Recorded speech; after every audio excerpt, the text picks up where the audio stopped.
Alright, hey guys.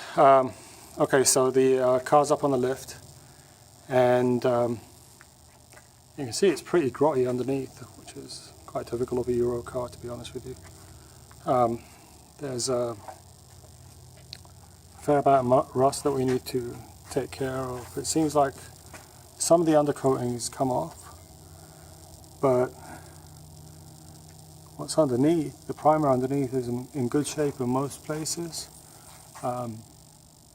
This fender came out okay, there wasn't really that much damage, but the other one, and I'll show you, looks like it's been repaired in the past, which I know that this is a common problem because I have a 280 SEL parts car that has this issue where the inner fender starts to separate from the frame rail, and then when you jack the car up or jack the engine up, you'll see daylight there. So somebody went in and welded it before my time, but I'll try to basically come back in once the engine's out and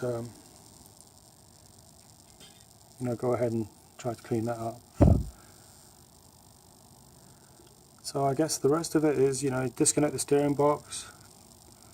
The transmission mount should be already disconnected.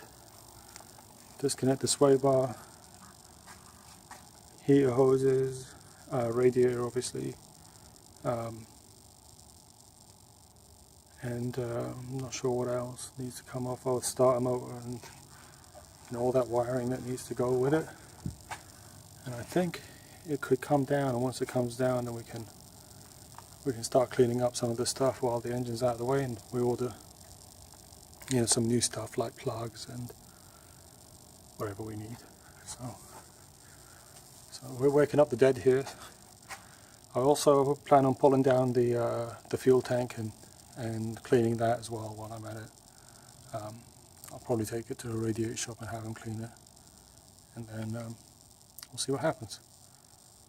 Alright, so I guess this is part 3. It's not very long, but we'll keep updating.